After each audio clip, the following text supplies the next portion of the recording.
পকেটে মাত্র ১১ টাকা নিয়ে ঘর ছেড়েছিলেন আব্দুর রাজ্জাক। এখন তিনি ৫টি কোম্পানির মালিক।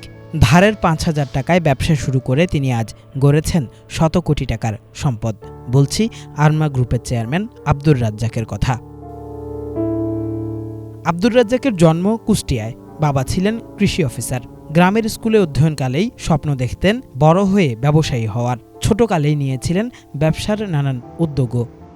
মাধ্যমিকে যখন ভর্তি হই তখন শিক্ষকরা সাধারণত আমাদেরকে প্রশ্ন করতেন আমাদের সময় জীবনের লক্ষ্য কি, যে সব শিক্ষকরা প্রশ্ন করে। এটা আমাদের সময় most of all teacher or academic institution সেটা আমাদেরকে প্রশ্ন করতেন। আমার স্পষ্ট মনে আছে আমাদের বন্ধু বান্ধব সবাই কেউ চিকিৎসক হবেন, কেউ প্রকৌশলী হবেন, কেউ শিক্ষক হবেন, কেউ বা সরকারি চাকরিজীবী হবেন। সম্ভবত আমি একমাত্র ব্যক্তি বলেছিলাম যে আমি ব্যবসায়ী। আমার প্রয়াত আমাদের প্রধান শিক্ষক স্যার চলে গেছেন কিছুদিন আগে। উনি একটু অবাক হয়ে বললেন যে তোর বাবা করে চাকরি আর তুই ব্যবসা করবি, তুই কি করে? স্যার আমি ব্যবসায়ী করি। হাটবারে টাকা দিতেন বাজার করার জন্য, হয়তো বাজারের জন্য কিছু কেনাকাটা উনি বলে দিতেন। বাড়িতে আমাদের চাষাবাদ ছিল, একজন পার্মানেন্ট আমরা রাখাল বলতাম, সারা বছর উনি কাজ করতেন। তো ওনাকে নিয়ে আমি হাটে যেতাম। তো যাওয়ার সময় দেখছি যে কোন এক চাষির জাংলায় দুটো লাউ ঝুলছে। আমি বললাম, চাচি কি তোমার লাউ কি বিক্রি করবা? তো চাচি হয়তো বলতো যে হ্যাঁ বাবা করবো। হয়তো 3টা লাউ ঝুলছে, দাম চাইলেন উনি 1 টাকা। চাচি 3টা লাউর দাম 1 টাকা অনেক, এটি 8 আনা।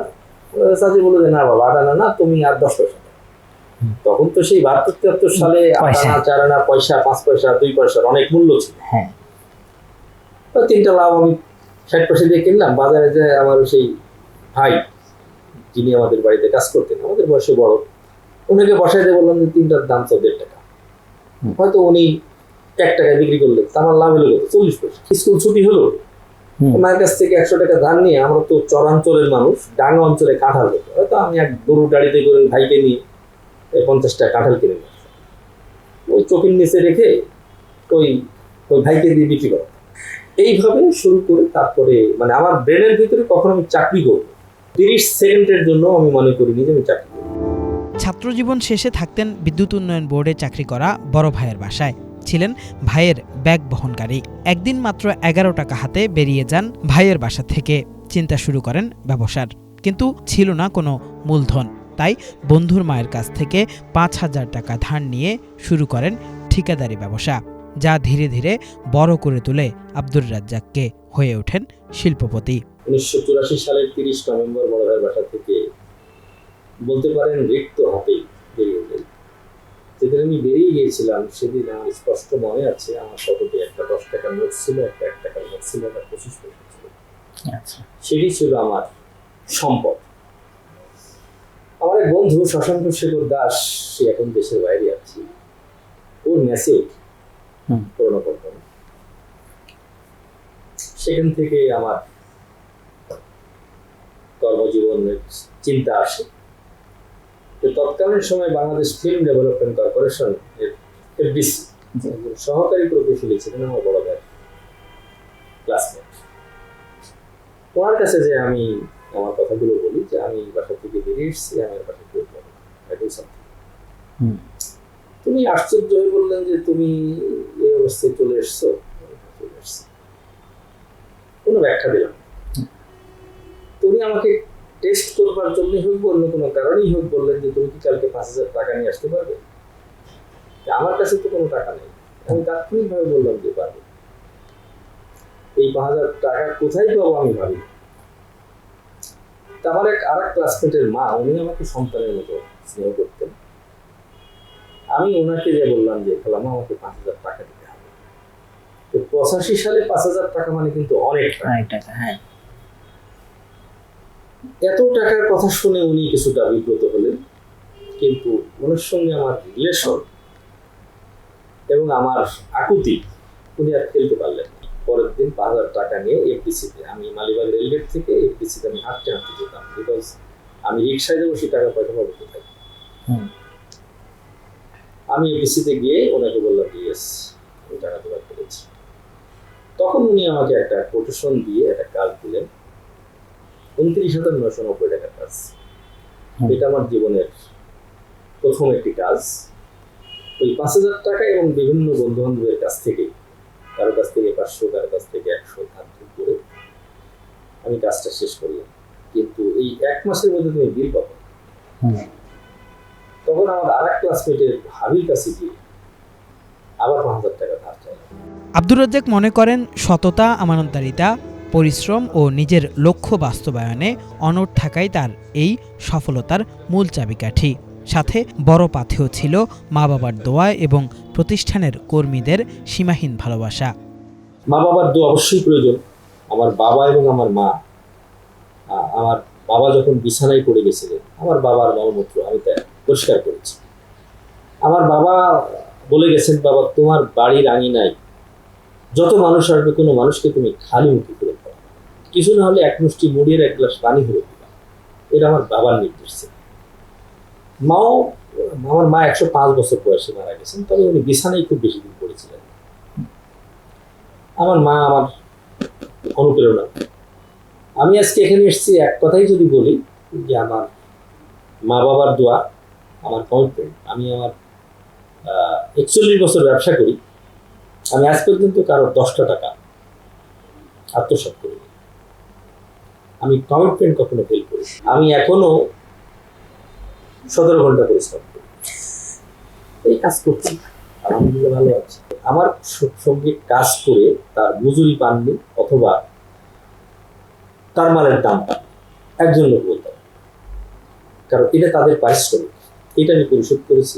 শুধু আমার কর্মী না, আমার কতটা সিকিউরিটি গার্ড রয়েছে, তাদের পরিবারের কি সুবিধা অসুবিধা সেটা কিন্তু আমি নজরদারি করি, এবং আমার 2 ছেলেকেও ওই শিক্ষাটাই দিচ্ছি। আমি যে সামনে কোরবানি ঈদ আসছে, আমার সমস্ত এমপ্লয়ের জন্য আমি কোরবানি করি। একজন এমপ্লয়ি নাই যে সে কোরবানির মাংস পাবে। কেন করি? যে একজন স্বল্প বেতনভুক্ত, আমার একজন নিরাপত্তা কর্মী, সে তো বেতন পাচ্ছে 12-14 হাজার টাকা। সে তার বাচ্চাকে যে ঘন ঘন মাংস কিনে খাওয়াবে সে সমস্ত তার নাই। তাহলে ওই যে একটা দিন তাকিয়ে থাকে, তার পক্ষে তো মানুষের বাড়ি বাড়ি যাওয়া সম্ভব না। আমি তাদের কথা ভাবি, তাদের বাচ্চাদের পড়ালেখা, তাদের পরিবারের চিকিৎসা, এসবই আমার ওয়েলফেয়ার ফান্ড চেষ্টা করি। যে কারণে আলহামদুলিল্লাহ আমার অফিসের কোনো এমপ্লয়ি আমাকে ছেড়ে খুব যে চলে গেছে এর সংখ্যা খুব কম। স্ত্রী মারা গেলে স্বামী দূরে লাশ দাফন করতে আসে, আর আমি কোভিডে আক্রান্ত, আমার অফিসের মানে ছেলেবেলেরা আমাকে ঘাড়ে করে হাসপাতালে নিয়ে গেছে, পালাক্রমে আমার ডিউটি করেছে। ওরা কিন্তু চিন্তা করে নাই যে আমার কোভিড আমার হইতে পারে। এই যে ভালোবাসাটা ওরা তো আমাকে ফেরত দিয়েছে। ব্যবসায় যখন সফলতার চূড়ায়, ঠিক তখন দুরারোগ্য এক ব্যাধির কারণে কাটতে হয় আব্দুর রাজ্জাকের পায়ের একটি আঙ্গুল। সেই সময় মানসিকভাবে ভেঙে পড়া আব্দুর রাজ্জাক সিদ্ধান্ত নেন তার সম্পদের একটি অংশ জনকল্যাণে ব্যয় করার। গঠন করেন আরমা ওয়েলফেয়ার ট্রাস্ট, যার অধীনে রাজধানীর বনশ্রীতে প্রতিষ্ঠা করেন Abdur Razzak school and college. নিজ জেলা কুষ্টিয়ায় প্রতিষ্ঠা করেন একাধিক শিক্ষা প্রতিষ্ঠান সহ বেশ কিছু সামাজিক প্রতিষ্ঠান। 97 সাল 98 সালের দিকে আমার শরীর একটা অসুস্থ ধরা পড়লো। যেখানেই যাই তারাই বলে কেউ হাড় থেকে কাটা কেটে ফেলতে হবে, কেউ গোড়ায় থেকে কাটা কেটে ফেলতে হবে। কিছুদিন পর পর হুঁশ বেরোয়, ছিদ্র করতে হয়, খুব দুর্গন্ধ। অপারেশন করবার পর আমাকে বললেন যে mister Razzak this is your victory. তা আমি এক কথাই বলবো যে আমি নিয়ন্ত্রণহীন হয়ে আমি কান্না করেছিলাম। আমি খুব আবেগ আপ্লুত হয়ে যাই এই কথাটি যখন বলতে, যে এটি একটু আগে আমার শরীরের অংশ ছিল, আর এখন এটি একটি মৃত মাংসপিণ্ড যা আমার শরীরে আর কখনো লাগবে।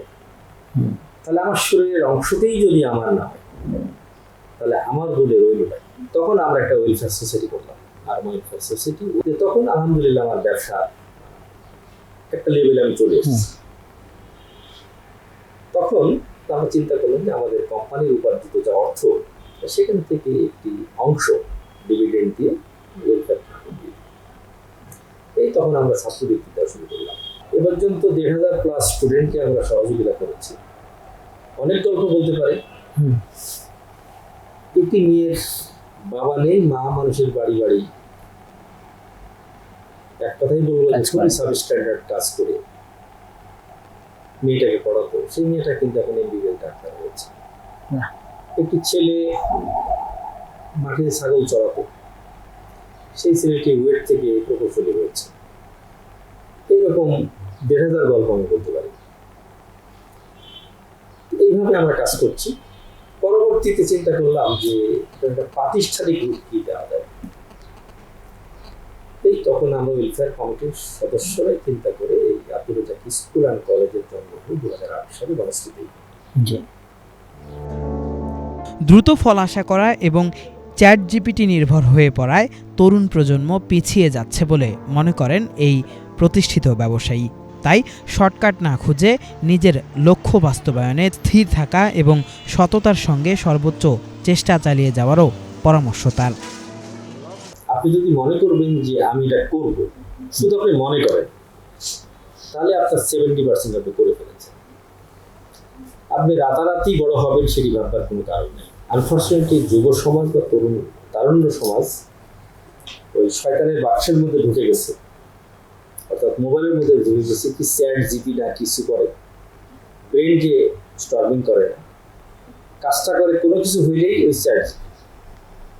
আর আমরা কিন্তু চিন্তা করি যে আমি কি থিঙ্কিংটা করছি, আমি ড্রাফট করি, টাইপ করে দিই, ওরা সেটা করছে না।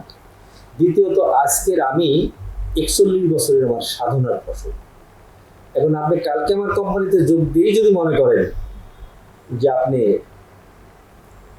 অনেক কিছু হয়ে গেছে বা অনেক কিছু হয়ে যাবে, এটি সম্ভব।